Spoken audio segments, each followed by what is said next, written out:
1cm. 1 cm po. Kailan baby? Po? Kailan baby niya? First time po. Taas daw na. Taas ko ba niya? Ano na straight na po?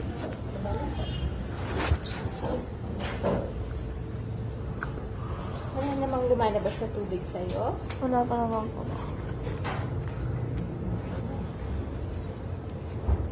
Yung cervix po, open na po. 1 cm.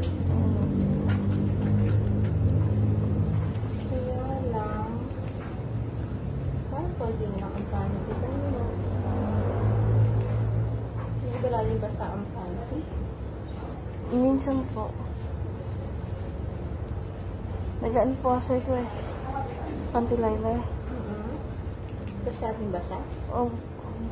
Pag po umiihi ako, naiihi pa ako. Din basa na po siya.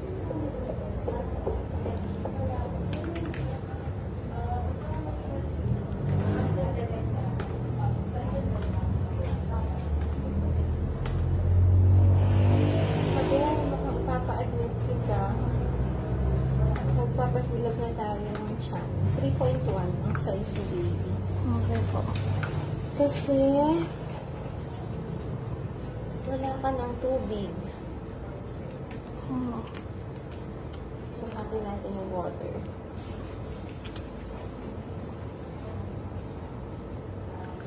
Ang normal na amniotic fluid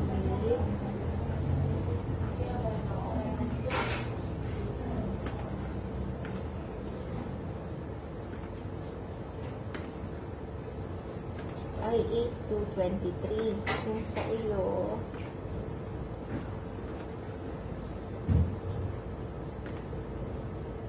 five na lang. Papaadmit tayo ha. Magpapahilap na tayo ng siya.